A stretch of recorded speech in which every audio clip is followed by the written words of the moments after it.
And hello, everybody. Welcome to FSU Coach Live. My name is Tim Bankhurst, and today's guest is Ed Hall. Ed has had many titles across the years in basketball. So, without me trying to share them all, Ed, I'm going to turn it over to you and ask you to provide us with a little bit of background as to your coaching career and how you got to where you are today. You just said a mouthful right there, Tim. I've done everything that coaches do in the world of basketball. I've done. I've coached eighth graders. I've coached high school JV. I've coached high level high school kids in the Nike Travel Elite basketball team. I coached in college for 23 years, Division III, Division II, Division I. I was at Old Dominion University in 1975. We won the Division II national championship. Actually, Oliver Purnell was our point guard. Oliver went on to be a high major Division I coach at Clemson and DePaul and other places. I coached at Division I at Wake Forest University for 4 years. We actually were a fourth-ranked team in the country at one point after beating North Carolina 2 out of 3 times that particular year. So I tell people, and I talked to a bunch of high school coaches just back in the fall, and I said, I've done absolutely everything you're asked to do, because I went through the whole thing from 8th grade all the way to high major players in college and in travel ball. So basketball has been my passion since I was probably in the 7th or 8th grade, and it still is, and I'm an old guy. And I still work with Team Florida. We have some really top-notch players, a 17 and under team, so they're high school juniors going into their senior year next year, and they will be highly recruited players. So I've been fortunate to work with some really, really good players. Had players from FSU. Solomon Alabi played at FSU. Carl White played at FSU. Luke Laux was the point guard at FSU. And then I had players at Florida. Nick Calathis, Chandler Parsons, Will Yeget, Kivarius Hayes just graduated 2 years ago. They're all still playing pro basketball somewhere. So I've been very fortunate to be involved in basketball with Nike and now with Team Florida.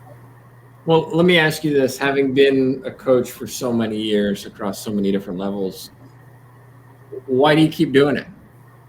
Well, I think I said it in my introductory remarks. I fell in love with basketball as a 7th or 8th grader. Had a good 7th grade coach, truthfully, and his enthusiasm wasn't off the charts, but it was positive.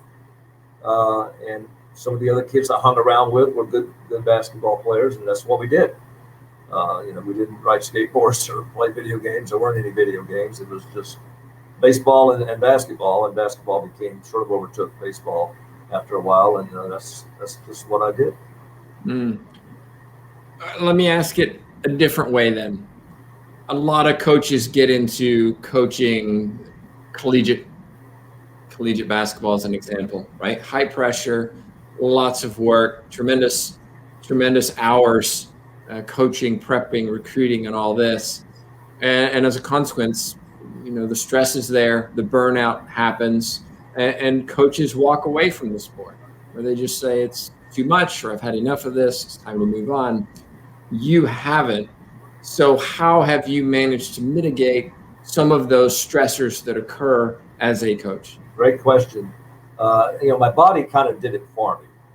Everything you said is correct. Long hours and terrible diet and no exercise and on the road, 28 out of 30 days, things like that. About 24 years ago, I needed to have heart surgery because of all of those factors. And so that sort of pushed me out of college coaching and into teaching in high school. So I'm a teacher here. I don't coach a basketball team, but I still was able to stay connected because of the travel basketball. And that's a whole lot less stressful. Travel ball is just a different approach than a high school team where you got parents hanging over your shoulder all the time in high school basketball. And you practice every single day for, 9 months out of the year. Travel ball is from March, April, May. We don't do anything in June. We pick it back up in July, and then you're done. So it's 4 months of, weekend basketball. And so nobody's losing a whole lot of sleep over, coaching a travel basketball team, and it's fun because you got the best players in the state. So it's just a whole different approach. But you're right; it's very, very difficult to maintain that pace for a long period of time. There are many, many sacrifices along the way. You live in different cities, take different jobs. Your head coach, if you're an assistant, your head coach get fired, you're fired. So you have to be resilient and be comfortable moving into a new world, that's a challenge. And a lot of people can't do it. Fortunately, I was able to kind of adjust as I went along, and the one thread was basketball. So that was the strong enough thread there to keep me connected to the sport and in different jobs, different responsibilities. Okay, so let's talk a little bit about Team Florida, because I'm reading a book right now, and the guest is going to be on in a few weeks. And in this book, she talks about the B and C players, where your B players are the typical players that you want on your team. They may not be always starting. They may not be the A superstar player, but you need them and you need their support. You have the C players who tend to be the ones who may drag down the team. Maybe you struggle to get them to really buy into your program, et cetera. That's not what I'm interested in with you, because you're already working with those A players, those ones who've already risen to the top. In a normal program, you don't see many of those. Maybe one, maybe two. They push themselves. Coach pushes them. They rise. You have a different situation where all these A players are coming together. All of them are used to being the star in their team. It's really All of a hard. sudden, reality bites. They're playing with other A players. How do you manage that kind of, I'm not going to say egotism, but that self-confidence that may be dashed when they come to a program like yours? Expectations is off the charts in a lot of cases, and putting your roster together is extremely important. You just don't go out and get the 8 or 9 best players that you can find. And a small squad is important. 9 is the ideal number of players on a team. Not even 10, not even enough to scrimmage. 9 players is best, and truthfully, it's nice. It's nice if the 9th one knows he's not going to play a whole lot.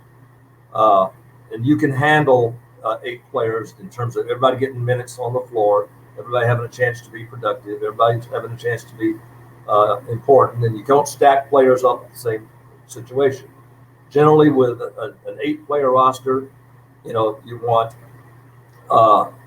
3 post players and 5 perimeter players. 3 post players can rotate between 2 post positions, and then 5 perimeter players can rotate between 3 perimeter positions. And then the 9th kid is sort of a nice kid that's on the team. And believe me, I mean, these are still good, very, very good high school players, but they realize they're not the star of the team, and you work them in as you can. But chemistry and composition of the roster that's your job as a coach, to avoid those messy situations where you got 3 people quitting after the first weekend. So how do you do that? You said you don't always want the best players on your team. You want the best 8 or 9 that work together. Mm-hmm. How do you deal with that star who you decide isn't going to be part of this team, even though they may be better in a one-on-one situation? You don't invite them. You don't invite them. We always tried to not have tryouts. Okay. We invited kids to come to our workout. We would say it's a workout. And really, it is a tryout, but you don't call it that. And you say, and I was always very honest with them. I said, come to our workout. You feel comfortable with us, and we feel comfortable with you, that we can work together. If not, feel free to look at other teams, because they all have other options. It's, 30 years of experience of being able to look at kids and know their background, meet their parents, watch them play, see how their body language is, and piece together the best roster you can that's going to work well. I mean, expectations. What does this kid expect and what does this kid's parents expect from this experience? And that's the really hard part. Very, very, and the kids all work hard. I mean, they are that level of player. we don't have to tell them to work out during the week so they're ready on the weekends for us. They work out probably too much. So they are dedicated kids. They've got trainers. They got their own weight guy. Their high school coaches are doing workouts at 6 o'clock in the morning and stuff like that. But the kids that we're coaching, they're motivated. They're there to play. So the big thing is to be careful with who you put together. So one of the things that, guests on my show often will do is give generalizations, which I understand. But at the same time, if we're trying to help coaches become better, sometimes specifics can be useful as well. You have a group coming together who may have played against each other for years, who you're now bringing together to play together. Do you have one or two team building exercises or ways that you get these players to start to work together and integrate with each other? Well, this past weekend we practiced down in South Florida, and we practiced Saturday afternoon from, I think we started around 4:30. We ended around 7. We had we had 6 kids at a motel because they aren't from South Florida, and we had 5 kids who live in South Florida. 2 of the kids in the hotel are one's from Tallahassee actually, and one is from the Ocala area. They went out. We went back to the hotel. They showered up. A couple of the kids came by that live in South Florida area. They went out and somehow they went to a bonfire. I have no idea how they figured that out. The other 4 kids were kids from another school, and we just took them out to eat, myself and the coach. But that stuff just naturally happens if you put the composition together correctly, and the kids want to hang out with each other. And the kids in South Florida, they all know each other. They've played against each other with each other for years. The ones that we've invited from outside the area, they sort of blend into it as you go. But we've done things like that. We've gone go-karts, riding. That sort of happens more once you get into the games and you go to Atlanta for an event or you go to Dallas for an event. And I know about this. We've taken them in Orlando to Old Town where all the circus rides are, and ride the slingshot and stuff like that. I've seen kids get in that 150-foot slingshot drop and scared to death and screaming, "I don't want to go! I don't want to go!" I go, "Take them up." So yes, we absolutely do those sorts of things. So it's not just beat them to death on the practice floor. You have to do that. Now, changing topics a little bit, you obviously don't do this on your own. You have to work with others. How do you choose a staff or assistants to work with you to make sure that your philosophy carries through the team? Is it a case of hire people with the same philosophy, hire people or hire people who maybe have different ideas that allow you to be tested and grow yourself? Well, it's a blend, and we don't hire them. They're almost everything's voluntary. I don't do this. Expenses are covered by the director of the program and that sort of things. But my time is my time, sure, which I'm donating. But that's extremely important. One year, the way things kind of worked out, I had too good of a staff, and let me go back before that. For many, many years, it was myself and another fellow named Tom Topping. We ran the team. So there was 2 of us on the bench. So if I had something to say, he was the only person to say it to. And if he had something to say, I was the only person to listen. And it worked fine. Then one year, we had 4 people on the bench. Well, there's only one head coach. And what happens is the 3 guys on the bench who aren't the head coach, instead of talking to the head coach, start talking among themselves. And it sounds like they're being critical of the head coach, when in reality, they're just talking about, well, maybe we should do this or maybe we should do that. And it can send the wrong message to the players. So you have to have a staff that you trust and that will work together, and not too many guys. One time we had a youngster on our 16 and under team, and kind of liked his coach. And so I went over to see, he was in Orlando. I went over to see him play. And I called the coach and said, "I'm going to come watch Derek play tonight." "Oh, great. Okay." Actually wasn't true. I already knew who the kid was. I already knew he was a good player. I went to watch the coach because we were thinking about inviting him to work with us on our 16 and under team. And he didn't know it, but I was scouting him. His mannerisms, the way he interacts with the players on the floor. Are they well coached? Do they play well? You know, and actually he didn't know that, and then he wound up working with us for 2 or 3 years. So usually there's a high school coach who's interested in being part of travel ball. They see it as maybe a chance to become a college coach, or if nothing else, just to learn some different ideas about coaching. And myself and the fellow that I was working with, we both had pretty good basketball backgrounds, so we were attracted to some high school coaches who, might want to use that as a learning experience themselves. Think now in terms of the field of coaching, the discipline of coaching.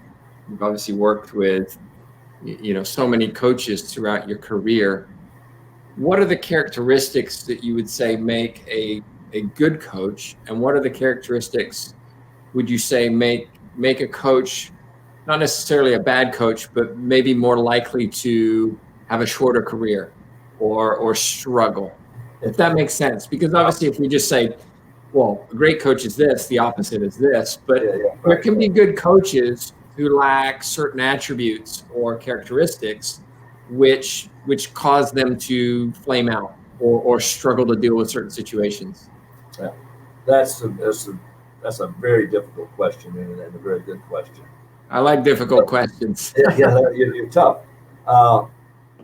But most of the coaches that you kind of encounter, they're pretty good at something, X's and O's, or teaching fundamentals, or even recruiting, or being an organized guy, helping you organize practice and that sort of thing. And as you go through your career, you experience all of these different attributes by various coaches. And smart people adapt and learn and seek out opportunities to watch other coaches. The best, some of the best training I got, because I was an assistant for, head coach. I was coach for 23 years, so about 16 of those years, I was an assistant coach at different levels. And one of the best things that I ever did was I recruited a lot. Well, you watch the teams practice that you go to recruit. And some of the very best coaches I ever saw were a junior college coach out in College of Sequoias out in California, a Phoenix high school coach who was terrific. And once I went to watch them practice, I went back, not necessarily because I needed to recruit some players, but if I was in the area, I'd schedule an afternoon to go by and watch them practice. And I made a habit of starting to go. If I had a trip to recruit, I would extend it a day, or I would leave it earlier in the morning than I would normally, and go by and watch so-and-so practice. And that was the best training I think I ever had. I watched Mike Krzyzewski practice a number of times, Dean Smith practice a number of times. This is when I was a head coach at a small Division III school. And so that, coupled with, I worked 5-star camp, which no longer exists now, but it was the place to be in the 70s and 80s and 90s. That was the place. Michael Jordan, LeBron James, all the great players that you know about went to 5-star camp, and they hired the best coaches, best teachers. And so most coaches would go for the games. The games would start at 11:30 or 11:10. I'd be there at 9 o'clock for the stations when they were teaching the skills. So you have to be a sponge, you have to absorb, and you have to be interested in seeing what other people have to say. Probably the biggest factor is so many people's ego, they think they got it. Yeah. And I will tell you one little story. I got my master's degree. You teach a master's program. Got my master's degree at Old Dominion, and I did a weight training study on weight training and the vertical jump. So one of the things I did was I did some research, and I called Dr. Carl McGowan, who was the United States Olympic volleyball coach, and because who works on jumping more than a volleyball coach? and he was an exercise physiologist at Brigham Young University. So I called him on the phone. These are the days when people actually picked up the phone and spoke to someone. And I got him on the phone and kind of surprised that he picked up the phone. And I told him who I was and what I was doing. And I didn't really, I was 22 years old. Okay. So, I wasn't brilliant at the time. Maybe I was 24. And I said, Dr. McGowan, said, Hall, I'm over at university. I'm doing a research program on the vertical jump. And I understand you're someone who knows, and I should have said who has studied this topic a great deal. And I said, who knows? Before I could get the rest of the sentence out of my mouth, he said, oh, no, Mr. Hall. No one knows. Some of us have just studied more. That's all. Mm-hmm. So, do I remember much from that master's program or that master's thesis that I wrote? Not really, okay? But I remember that. Some of us have just studied more. That's all.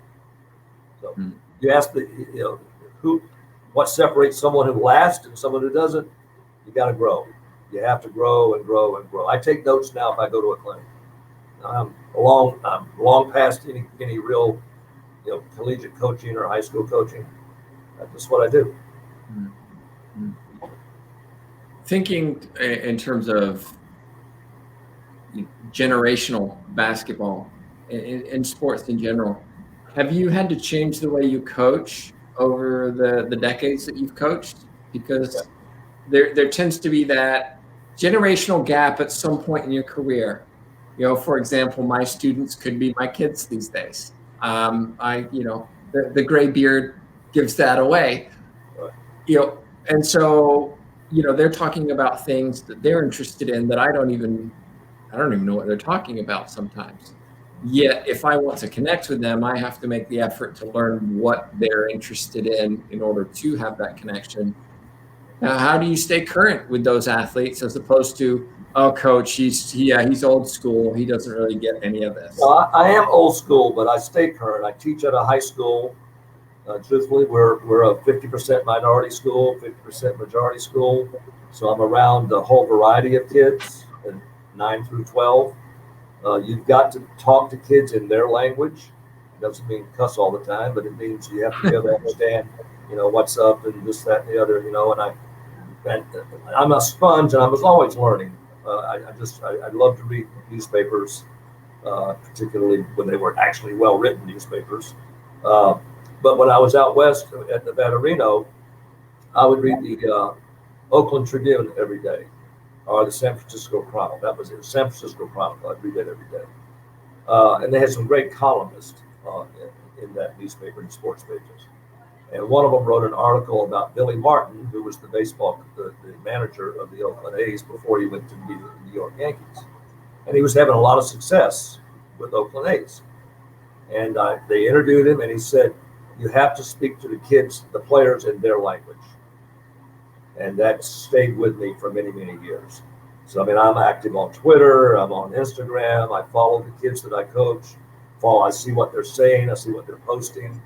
And I kind of use a lot of slang language, with them. And kids around school here, because I wear all the gear.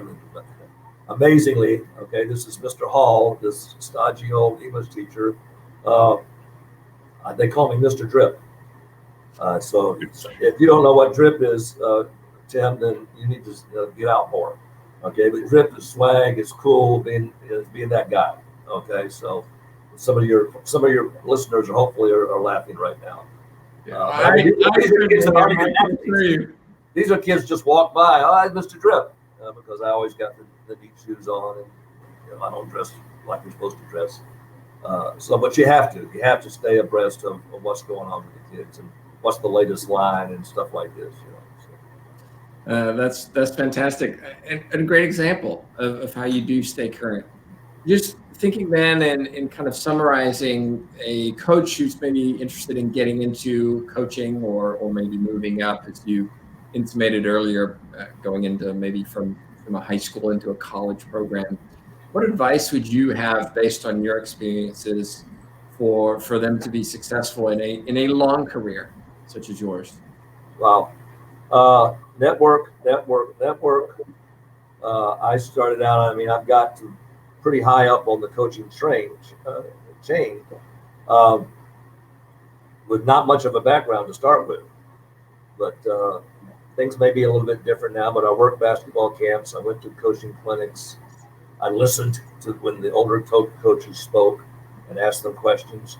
And I had an older coach say one time when I was working at camp, I was asking, we would meet each night to go over what we were going to do the next day in the camp. It was at Clemson University. And I was 23. I mean, I'm 24. I didn't have a whole lot of background. And so he would meet with 8 or 9 coaches and tell us what we were going to do in our station work the next day. And I asked some questions and took notes. And one day, the guy, the sort of the boss of that little group, said, Ed, you ask good questions, just keep doing what you're doing. And then he said, most of the time when someone asks a question, what they really want to do is tell you what they know.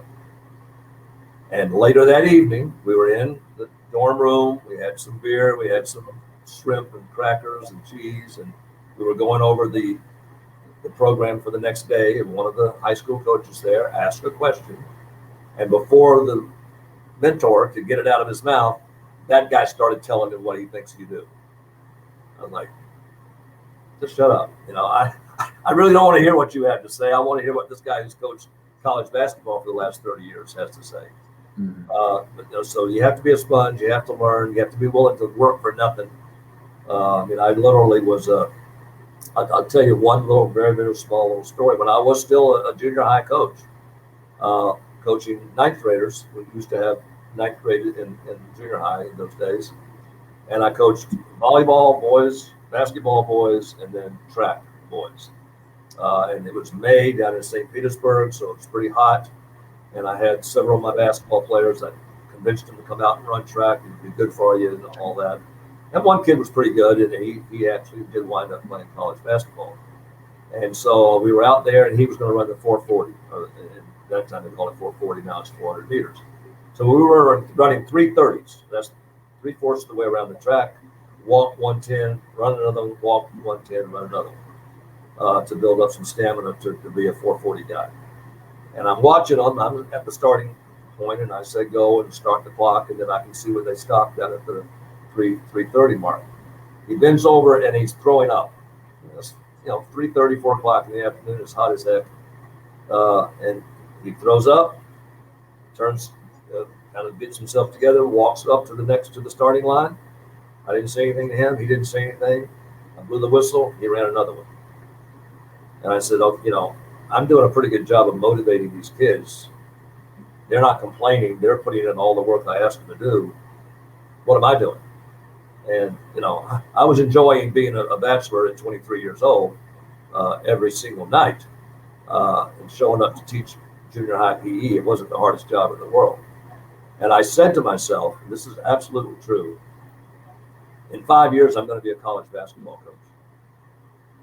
Having absolutely no idea how I would be able to do that. The next year, I was a high school JV coach. I moved schools. The next year after that, I went to the University of Tennessee as a volunteer, a graduate assistant, meaning I didn't get paid anything. The next year, 2 years after that, I was a grad assistant at Old Dominion University on a real scholarship. I got that from being at Tennessee, working for nothing. The next year, the 5th year, I was the head coach at Halifax, at St. Mary's University in Halifax, Nova Scotia. Because of the network that I had made at University of Tennessee, that guy got me that job. You really can't do what you want if you just know what the goal is. Don't ask the questions. How am I going to do it? You'll never do anything if you ask, well, how am I going to do that? Well, I don't know. I went to Knoxville, Tennessee, not knowing where I was going to live. Labor Day weekend, looking in the newspaper, roommate wanted, putting a dime in the payphone and calling and nobody picking up the phone. It's Labor Day weekend, okay? Nobody's home. One guy answers the phone. Hi, this is Russell. And I said, yeah, I'm looking in the paper here. You got a roommate wanted. He said, yeah, I'm leaving. I got to go to Chattanooga. I won't be back till Monday. That's the only person I'd spoken to. I made about 6 or 7 calls. I said, all right, hold on. I said, and I lied. I said, I'm a grad assistant for the basketball program over at UT. Do you do drugs? He said, no, I'm a first-year law student. I don't do drugs. I said, fine, I'll take it. How much is it? told me how much it was. I said, all right, when are you going to be back? 5 o'clock Monday afternoon. I'll see you Monday afternoon at 5 o'clock. I slept on the couch of a fraternity that I was never a member of for 2 nights. People say they want to do this, do it. Show me. Yeah. Don't ask why. I taught that philosophy of teaching class, of coaching class one time.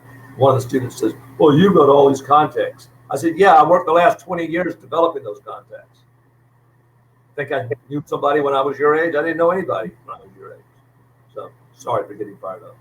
No, I mean, that's why we have these conversations, is to get the truth and the reality of coaching, and that's the real deal. And the real deal. You got to be able to put up with being the guy that sharpens the pencils. When I was at Tennessee, I was always in the office working late at night. I wouldn't leave until the head coach and the top assistant left. And that would be 9:30, 10 o'clock at night. And then I'd wait 10 minutes and then I'd leave. And the recruiting coordinator for the football program kind of got to know him. And he knew I was always in the office. I was always there. And he told me, he says, and I wasn't the only grad assistant. There were other guys who had much better backgrounds than I did. I'm the only one that went forward in coaching. And the recruiting coordinator for football said, the guys who move ahead in coaching are the ones who at your age are willing to stuff the envelopes for the recruiting bailouts. That's what I did. Stuffed envelopes, cut stuff out of the newspaper. And it's not what you think it is. Okay, I wasn't the guy teaching on the inbounds plays. That wasn't me. You don't get to do that until you get a real job. Ed, if somebody has a question for you, probably watching down the road on our YouTube channel or podcast, what's the best way for them to reach out to you? My email. I'm on email all day long. edwin.hall@marion.k12.fl.us.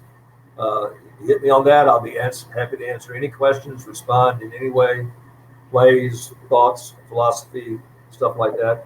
Love to come back with you one time, Tim, and talk about teaching, the act of teaching. Well, none of this philosophy stuff, none of this personal background stuff, which is important, and I appreciate you asking me those questions, and hopefully that's helpful to your students.